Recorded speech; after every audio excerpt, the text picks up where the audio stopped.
I have 3 days to hitchhike all the way to Beijing. Otherwise, I'll miss my flight home and have to accept my fate as a new Chinese brother. In order to make my flight, I would need to successfully hitch 18 hours of driving. If this was going to work, I'm gonna need a pretty well-drawn sign. You hear her? Huh? You hear her? I say something wrong in that word, you know. It means woman. Woman? This. Yeah, it's woman. Yeah, this mission is going to be difficult considering I don't speak Chinese. Yeah, I know you racist bastards assume I could speak Chinese. 你好，可以一个这个?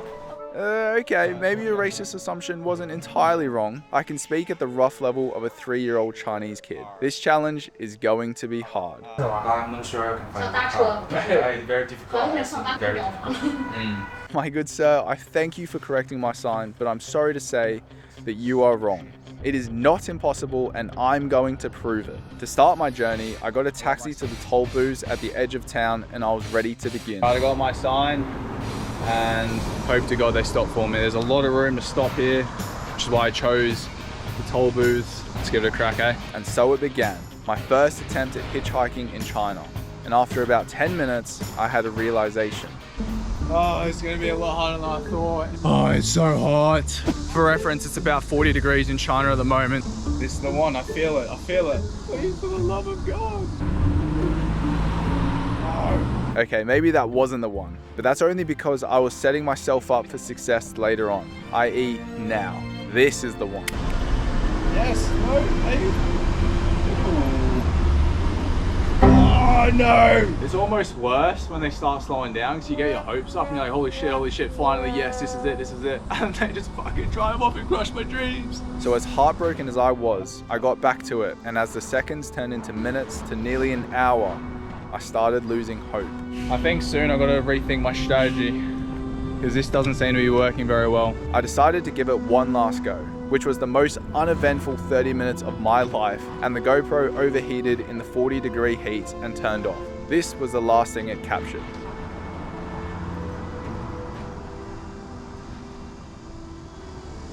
Oh, this is starting to get ridiculous. All right, time to change strategy because that obviously is not working. I'm gonna go stand right at the toll booth. So I reckon the toll booth lady's gonna say something to me. And I was right. After a few moments, the toll booth lady came out to have a chat. As I don't speak much Chinese, most of this conversation was over Google Translate. She's saying that I can't catch a car here, and she's typing out the reason for me now. My GoPro turned off again because it's overheated, but basically she's just told me that there is like 0 chance I'm gonna get picked up there, and she's never seen it done in her life, and she recommends me go to the train station to catch a train. Yeah, this is looking pretty grim, I won't lie. So you might be wondering why I've kept my bag on for these attempts. Sympathy, my friends. They see me sweating like this, big heavy bag, sweet innocent looking boy. They're gonna stop for sure. Next one.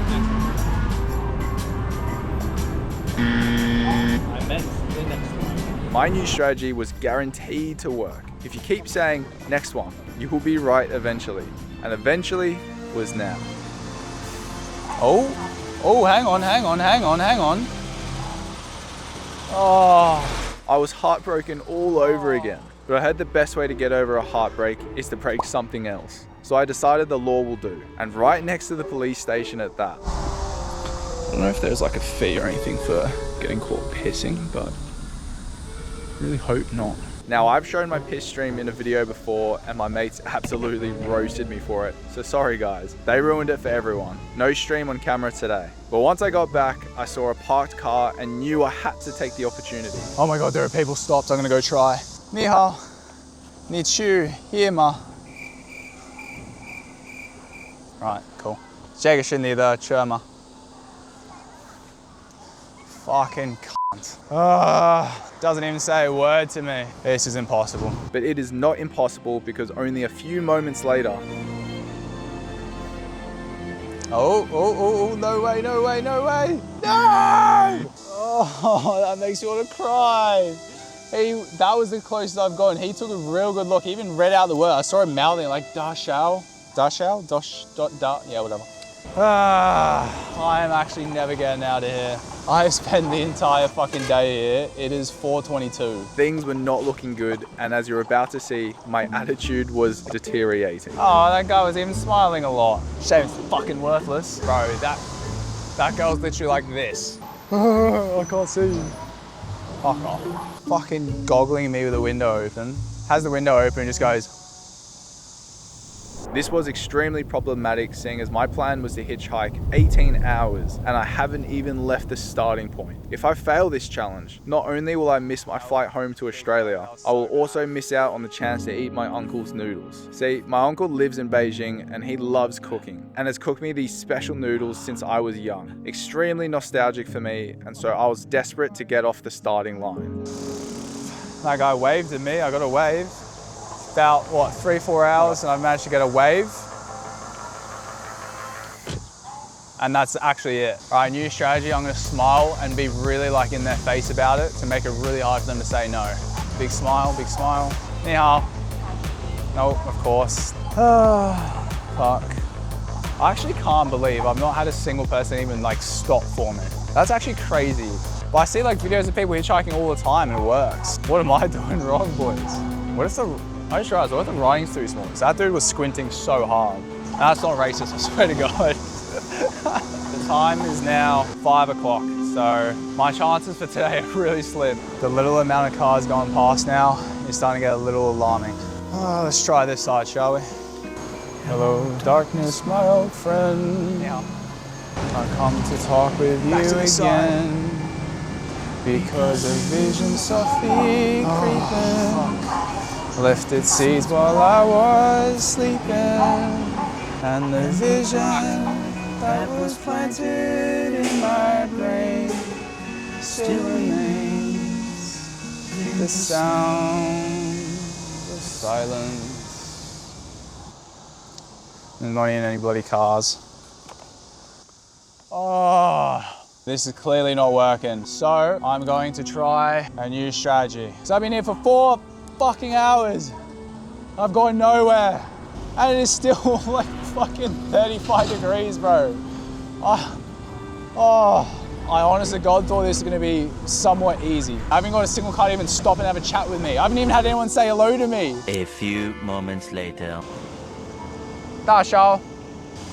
Oh man, that guy actually said something to me. I don't know what he said, but. Wait, actually come to think of it, that's the first thing someone said to me today. Let's go. 5 hours in, someone said something to me. I can't fucking speak, bro. I'm going delirious. It's ridiculous. What a fucking waste of a day. As a reminder, I have 3 days to make it 18 hours to Beijing. And as I had just lost the majority of a day without even making it off the starting line, my chances at completing this challenge was getting slimmer. So desperate times call for desperate measures. I spoke to the toll booth ladies to see if I could get a strategy upgrade. All right, she's just given me permission to stand at the gate and ask people to give me a lift, which I can't speak Chinese, but at least it's better. It's a better option. So after some much needed replenishment, it was time to stop feeling sorry for myself and lock the f in. Oh my God. 你好，你去这个吗? All right, she's just ignoring me as if I don't exist. 你好，你去这个吗? Bro, what are the manners of these people, bro? Literally ignoring me. Like I'm like literally right, like, hello, are you going here? Barely looks at me, doesn't acknowledge me. Love Chinese people. Yes, Brev, come into my trap. 你好，你去这个吗? 去吗? I literally cannot make this shit up. No one even said a word to me, as if all Chinese people are mutes all of a sudden. This strategy was clearly not working and my time was seriously running out. But then, angels in the form of the toll booth ladies came to my aid. They wrote me an improved sign. I had no idea what the sign actually said, but I trusted my lovely toll booth ladies, and as so little cars were now coming through, if I was to succeed in my challenge, it was now or never. 你好。你好。So Wait, is he gonna stop? Is he gonna stop? Holy shit, I got someone who stopped. No way.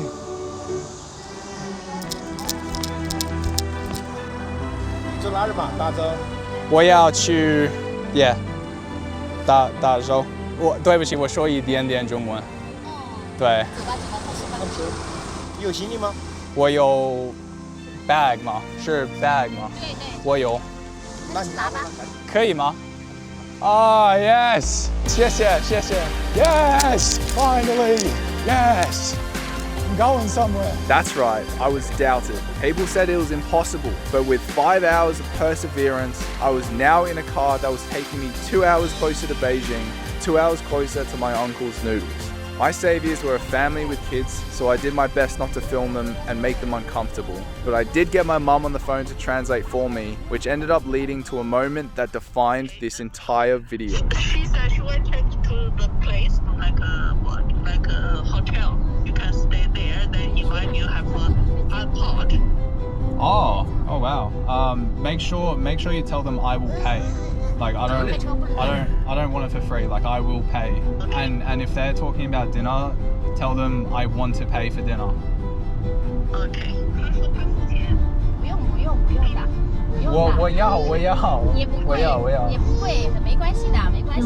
Despite my efforts, they simply would not allow me to pay for dinner or the hotel. A complete stranger to them, and yet they treated me with such kindness as a close friend or family. And after 2 hours of driving, we arrived in their home city, Dazhou, for a nice traditional dinner. So after like 2 hours of driving, we've arrived at this place and the family wants me to eat hot pot with them, which is very sweet, despite the language barrier. So I guess that's what we're doing, about to eat hot pot. They asked me if I like spice. I said a little bit, and that looks so obsessive. Start with these appetizers, this little bit of fruit. It's actually really nice. What I didn't realize though, we're about to eat fish head. Right, I don't know about this, mate. I really don't know about that. As we sat down and started eating, I realized I didn't even know their names. Even the 名字是什么？我叫张丽。张丽。张丽。My son. Your son. 张全。And你的名字？张德。是 Stuart。And as we use translation apps for most of the communication, hold the war. We had a very wholesome dinner, one that I will be forever grateful for. And once we finished dinner, it was time for bed. Mate, what has just happened? A stranger has literally picked me up off the side of the road, drove me 2.5 hours, took me to dinner with his family, paid for everything, took me to a bloody hotel, took me to my room, and paid for it. Coming through here, bro, this is a big ass room. Window overlooking the bloody city as well. Are you joking? Where am I, bro? What the fuck? Alright, I've had a very long day. I think it's time for bed. I'll see you tomorrow. Okay, let's just pretend all the lights went out. I honestly could not believe the generosity of Chongde, and what's coming up is even crazier. I just didn't know it yet. The next morning, as I was eating breakfast, I received a text from Chongde asking me to come to lunch. Although I really needed to hit the road if I was to get to my uncle's noodles before my flight home in 2 days' time, I just couldn't decline their invitation after the kindness this family has shown me. And to my surprise, lunch came with a twist. Mahjong, an extremely popular Chinese game which I am told is simpler than it looks. Essentially, the idea is to collect a complete set of patterns. I'm not gonna lie, I had no idea what was going on. A B C A A B B C C 就是 A B C C 打牌 A A A B B B C C C 可以，你这能给他走。 But with some assistance, I actually won my first game. What just happened, bro? Apparently I just made some money. And with that, it's time for lunch. 你又听不懂，需要给你介绍一下吗？不会听得懂呀。不会听得懂呀。那个时候是什么？ This is 酸辣疙瘩。 But here's where things get interesting. Due to some road maintenance, the only logical spot for me to hitchhike out of this small town was closed until tomorrow. So I faced the decision. Do I go out and try anyway, where my odds are extremely lower than yesterday? Or do I spend one more night in this town, potentially risking not making it to Beijing in time? The family, however, had come up with a plan. 我们全部带着去漂流。对呀。然后就带进去。我漂流了之后，你懂噻？漂流的时候就晓得好不少。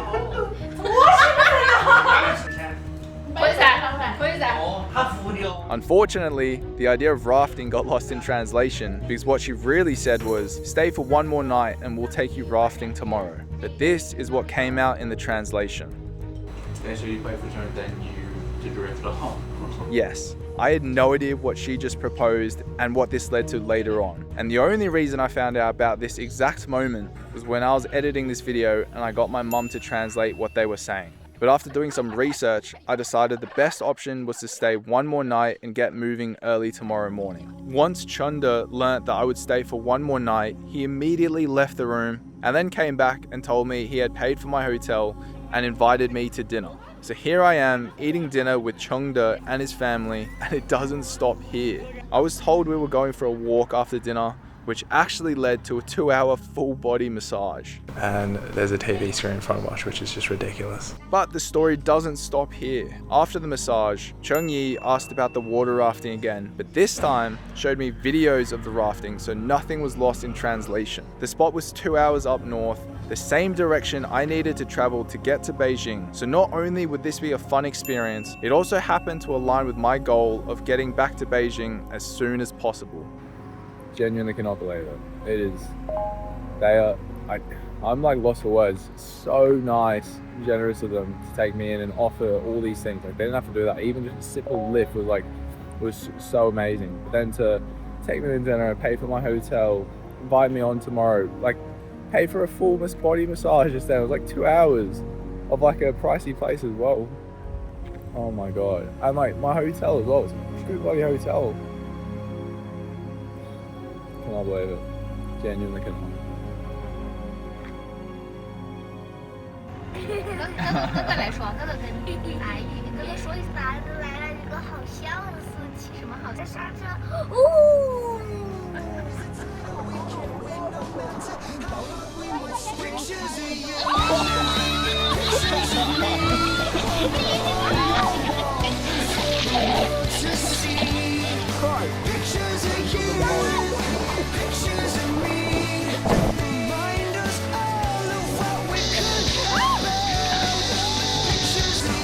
It's funny, if you ask most people in the Western world about their opinion of the Chinese, you'd probably hear common rhetorics like lack of freedom and people are unhappy under the communist regime. While I'm not necessarily commenting on that, I will say, having actually visited the country as an adult, I've seen a much different perspective to the narrative that the West portrays. Things aren't always black and white. Don't believe everything you see online. Visit places and find out for yourself before you make judgments. I barely even speak the same language as these people, and yet it was some of the best times. And as I spent my afternoon playing in the water with everyone, I realized I was happy. It's a day that I won't forget, and somehow it only got better when one of Chengde's friends noticed a storm was coming. And come it did. God damn.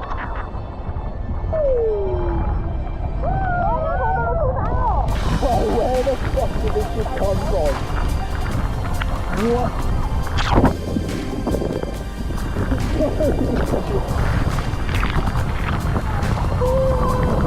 I don't know if the camera's got that. I smacked my head on the bloody wooden plank that was sticking out. What is this? It's like a typhoon, honestly. What the hell? One of the ladies left her phone on the boat and I got it, and they're calling it right now. There you go. Oh, what are you? Oh god. It is literally helping waves. It's one more. Oh, bruh.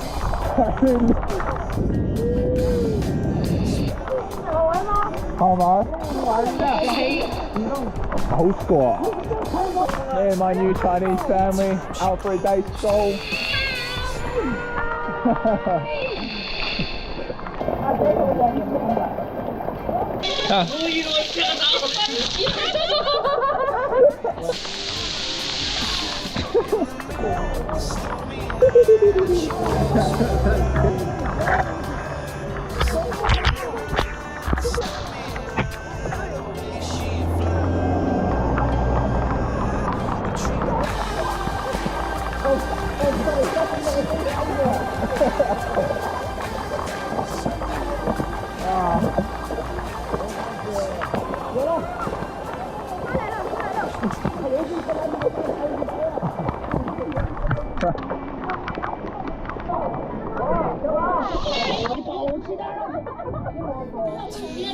So did I ever successfully hitchhike to Beijing?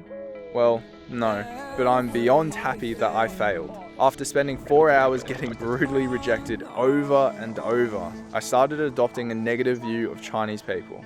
But then, whatever negative view I briefly held went right out the window when I had the fortune of meeting ChengYi and ZhangYi, and being adopted into their family for 2 whole days showed me a different side of Chinese people. So many acts of kindness for a complete stranger. They took me in and treated me like family, and for that, I am forever grateful. And by the last night, as we drove back to their hometown, I truly felt a part of their little family.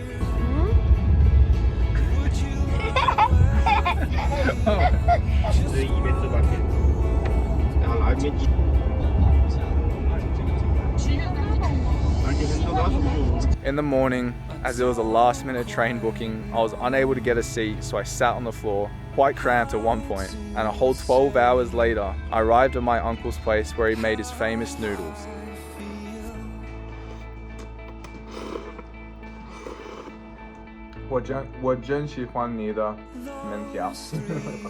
I enjoyed that and then caught my flight back home to Sydney. Oh, and one last thing. During my time with ChongQing, his family loved watching me try all these kinds of local Chinese food. They've just ordered me this drink. It looks very odd. I'm gonna give it a try. I don't want to be polite, but that tastes awesome. So when I got back home, I went out and bought every little bit of Australian food I could think of and shipped the box all the way to China for them to try. And in the package were very clear instructions on how to eat Vegemite. But unfortunately, I think that got lost in translation. 啥味道？